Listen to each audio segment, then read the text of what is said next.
It's July the 4th. The gym is closed. I can't have my normal workout. So instead, I'm out here on the savannah. I am on the savannah, right near Savannah, right near the city of Savannah. Actually, in the city of Savannah, technically speaking. I think we're still in city limits. And I wanted to capture some of my July 4th meditations. Not only is this July 4th, this is the sesquicentennial. This is America's 250th anniversary. I'm old enough to remember, barely old enough to remember, the bicentennial in 1976, the 200th anniversary. And now we're halfway there to the tricentennial. But the question that occurs to me, and it's sort of a sobering question, and this is supposed to be a day of fun and relaxation and good vibes, and taking pride in the good things about America, of which there are plenty. But given the state of things right now, one really does wonder if there will be an America in 50 years when the tricentennial date rolls around, when it's July 4th, 2076. Will there still be a United States of America? I tried to take a poll on this on my Twitter page, but nobody reads my Twitter page. So I got two people who answered the poll. So not a large sampling size there, but my question was, will there be an America when the date of the tricentennial rolls around in 2076? 2-0, the vote was no. Unanimously, no won over yes. Two whole people weighed in and made their opinions heard. And I've got to say, I think the ayes or the nays have it here on this particular question. You know, and it's hard to, it feels inappropriate. It's like you're being a party pooper. It's like you're trying to pour cold water over other people's firecrackers. When you say stuff like this, when you talk about stuff like this, when you reflect about a thing like this on a day like this. But there you go. It's hard to believe. I think we're basically just stuck together with I don't know what, with crazy glue right now. There is no real unity to speak of in this country. And I think that has gotten worse in the 50 years since the bicentennial. I can tell you that there was once a time when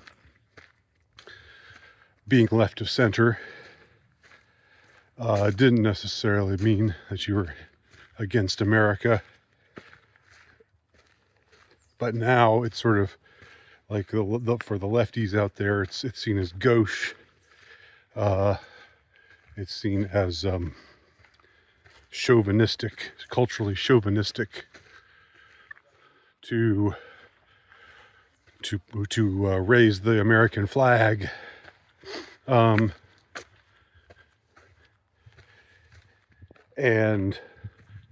basically people on the left only like America when they like the president.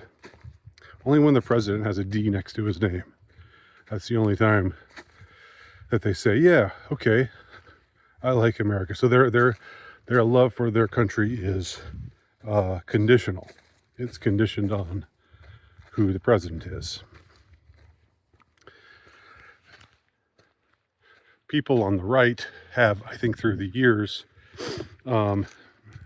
perhaps had a tendency to over-glorify America and to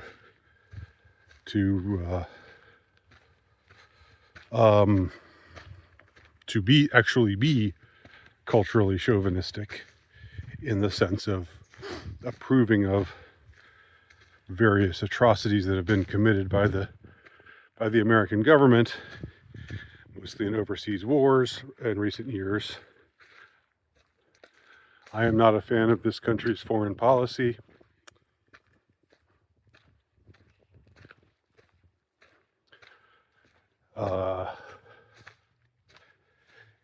But I definitely would separate the rulers of America from the people of America. I recently recorded a video about the World Cup phenomenon, how all of these fans from mostly European countries, but some other places as well, some other places in the world as well, were coming here, to see their team play in the World Cup, and just being absolutely taken with, absolutely falling in love with the culture, with the people, with barbecues, with country music, with guns, and all of these videos and messages that have been put forth.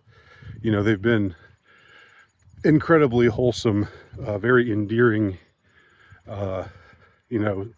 sorts of expressions of goodwill from foreigners, who come here and say, wow, this is really special. You've really got something special here, you Yanks. And that's been an interesting phenomenon to take note of. And but it's what's unfortunate, as I reflected in a recent video, what's unfortunate is how that has gotten partisanized.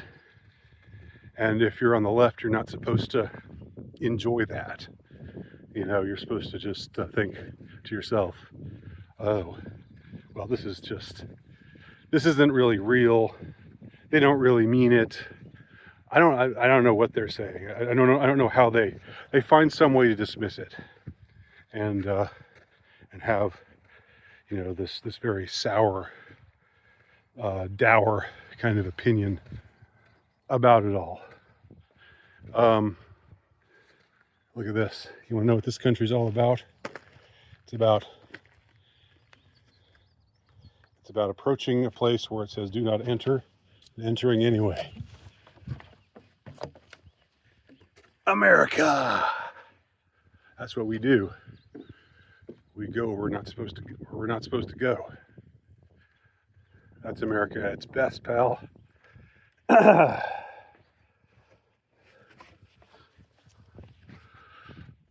So it's become, it's unfortunate that loving America has become a partisan thing. In my opinion, your love of country is something that should come naturally to a person, just as your love of your family should come naturally to you. And that, it doesn't depend on, you don't love your mom or your dad or your sister or your brother or your son or your daughter or your wife or your husband. You don't necessarily love them because they're the best in the world. You love them because they're your family, right? Not because they, objectively speaking, I'm married to the best man or the best woman who has ever existed. So that's why I've tended not to like the whole we're the best country on earth kind of that whole kind of attitude, because it shouldn't be about that. You love your country because it's an extension of who you are. Now with America, there's been, and with modernity generally, there's been the problem of how, the erosion of nations. Nations used to mean a connection to one's ethnicity. You were ethnically your country. With America, that doesn't really apply, which can be good when it works. It can be if you see people who are of different ethnicities and different nationalities legitimately coming together and sharing the same ideals. That can be a good thing, but it's more of a that's more of like a United Nations, like the ideal vision of the United Nations type of deal of different people working together to make a peaceful world. And I know the United Nations is a vicious, satanic, totalitarian organization, but I'm talking about the idealized version of what the United Nations is supposed to be, and what some people naively believe it to be. So in some ways, what America is emblematic of because of the way things have changed. Because America, it's never really been grounded in ethnicity. Now, it's true that in the early days, the founders were all of a certain phenotype and a certain genotype, and what they envisioned as their nation, as the nation that they were forming, was primarily an Anglo-Protestant white kind of thing. It had that kind of identity, but even there, it was never never totally solidified. In the way that nations that are really built on, if you'll pardon the expression, blood and soil. I know that phrase has has gotten to be, let's just say, rightly or wrongly, that phrase carries a certain notoriety now that I don't think it had like 100 years ago. I don't think the idea of blood and soil meant genocide in people's minds or anything of the kind. It just meant belief in the land that you're a part of and that you believe is a part of you, and an attachment to your extended family, which is the nation. And your extended family, of course, they're all, you all share, well, in the old days anyway, the way that nations were, a group of people who had that were ethnically consanguineous. I think I'm saying that right. So, and that's really not the case anymore. Now, it could be said, though, we go back further. The nation state didn't really exist until at some point in the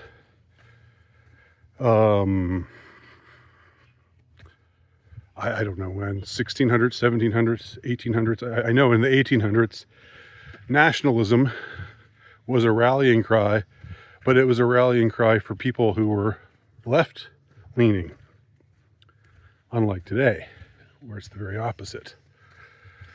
And it's true that empires like Rome, and to an extent Greece,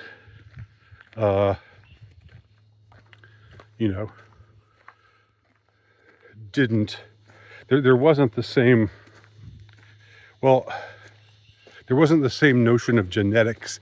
I think genetics is a more recent kind of notion or idea.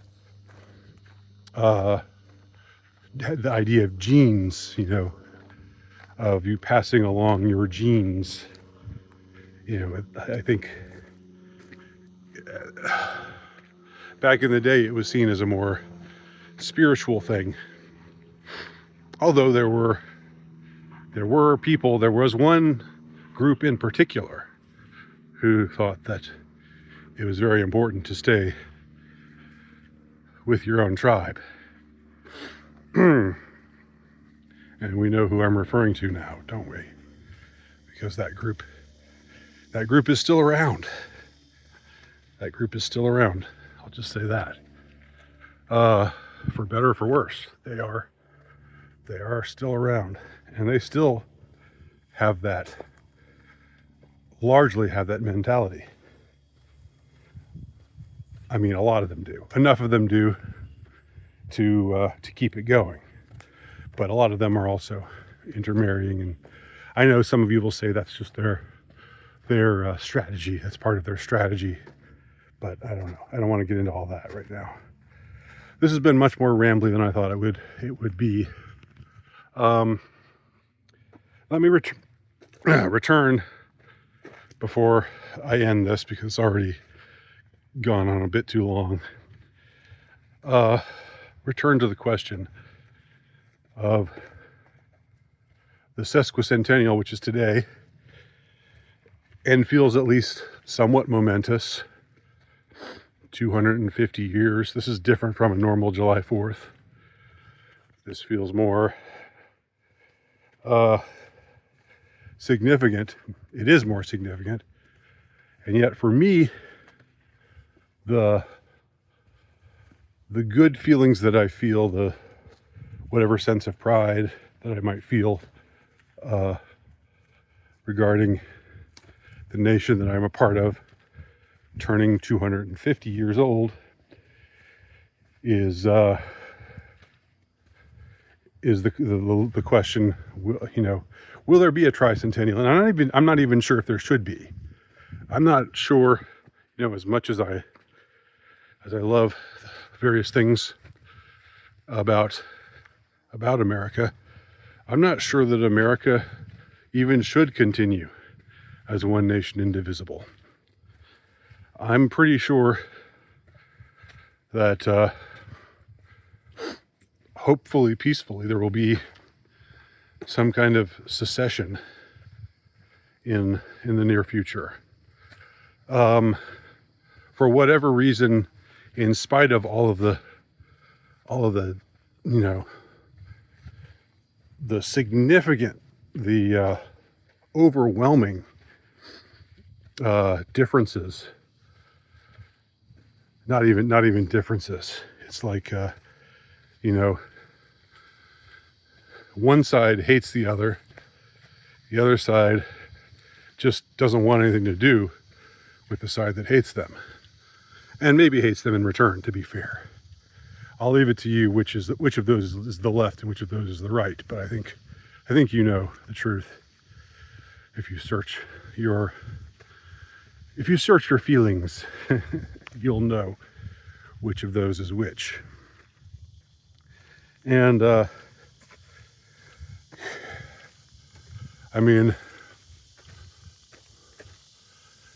guess that as long as first world conditions endure even though the economy is not what it used to be. As long as people are still living in relative comfort, there's not going to be this push to secede or to shake things up, to break up the Union. But I do think the right of secession is there. I think it is existent. I think it is real. If you don't believe that secession is real, then, or that secession is allowable, then you would be of the opinion that the United States, there should never have been an American Revolution, because what was that if not a secession? That was a secession from the British Empire. It wasn't called that. They didn't use that word, but that's what it was. The colonies decided they wanted to be states now. Independent states. And now, as it has been often pointed out, we live under a much more onerous tax system than the colonists ever had to deal with. And we have a central government. We're ruled by people who are far worse than the people the colonists were ruled by. If there was grounds for a revolution in 1776, there's like 100 times grounds for a revolution in 2026. But that doesn't mean that it's feasible. That doesn't mean the fact that it maybe even ought to happen doesn't mean that it will happen. And if you jump the gun and declare your independence from the Union, well, I mean, I guess you can do it as an individual. You can live off the grid, whatever it means to you. But if you're expecting others to go along with you, if you're wanting to start a groundswell and throw off the shackles of oppression and tyranny, that's not going to happen right now. It's not happening, at least not yet.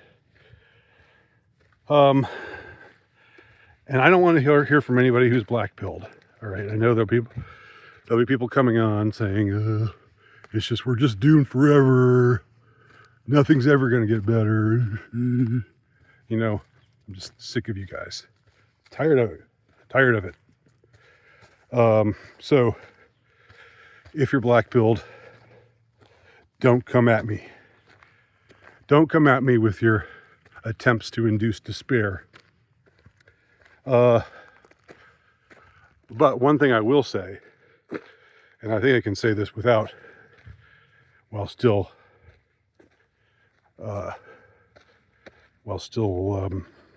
not being black pill, while still being very, very anti-black pill. I think that I can say, and I would say, that there's more grounds, we have more grounds for a revolution today than the colonists had in 1776. And that's just where I'll leave it. Two things that I am proud of, so that I can, or happy about, two things that I do take pride in about America are simple. The freedoms that we do enjoy. We don't enjoy as many freedoms as we should, but we enjoy more freedoms here than a lot of places. First Amendment and the Second Amendment. Both of those are biggies. You know, they don't seem to be applying. They don't seem to be being put into effect anywhere else in the Western world. The Western world that's supposed to share basically the same values, the same history. Supposed to be our brothers from another mother, or our cousins, or whatever, however you want to view these other Western countries. Yeah, that tradition is not alive and well in any other Western country except the United States. I am so happy to be in the United States, and especially in the southern region of the United States. I was so happy to be here in the South in 2020 and 2021, where all of that nonsense, it still makes me angry when I even start to think about it. When all of that nonsense was kicked up into high gear, it was places like the state of Georgia, the governor of the state of Georgia, who said, fuck that. We're not shutting down. Okay, we'll shut down for like 3 weeks, but then we're opening up again. And that's the way it's going to be. And you want to shut down the beaches? Nuh-uh. We're gonna let the beaches here be open. The beaches in the state of Georgia were open in the summer of 2020. I remember going to the beach and recording a video in like June or July of 2020, when the rest of the country was, tearing itself apart, where we were on the one hand, we were supposed to trust the experts on this so-called virus, the so-called pandemic, the so-called deadly global pandemic. That was bullshit. And on the other hand, I better watch my blood pressure. I'm an old man. Dear, remember your blood pressure. I feel like grandpa here. And on the other hand, the riot, people being told, no, we said you should just stay in your homes and not be close to anybody else indefinitely. But now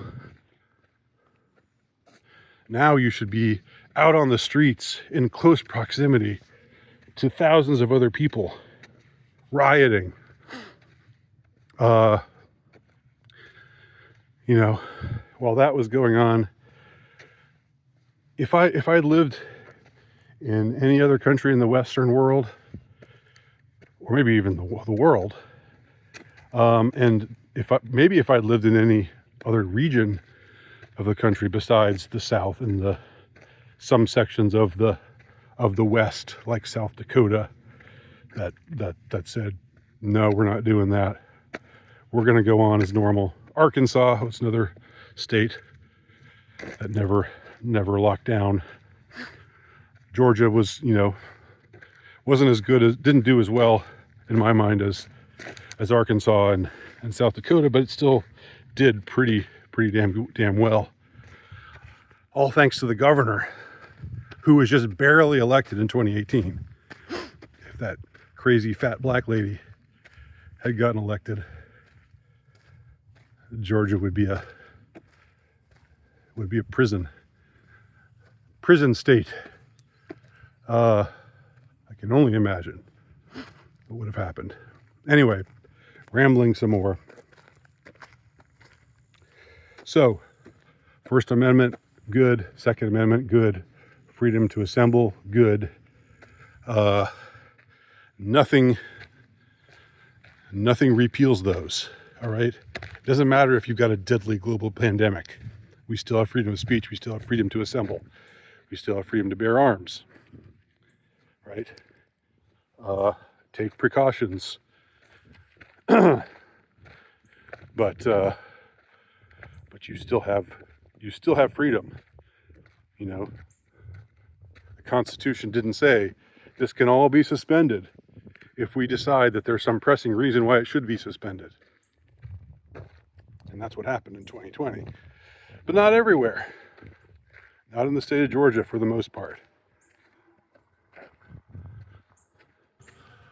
So let me just end there, here on the thickets of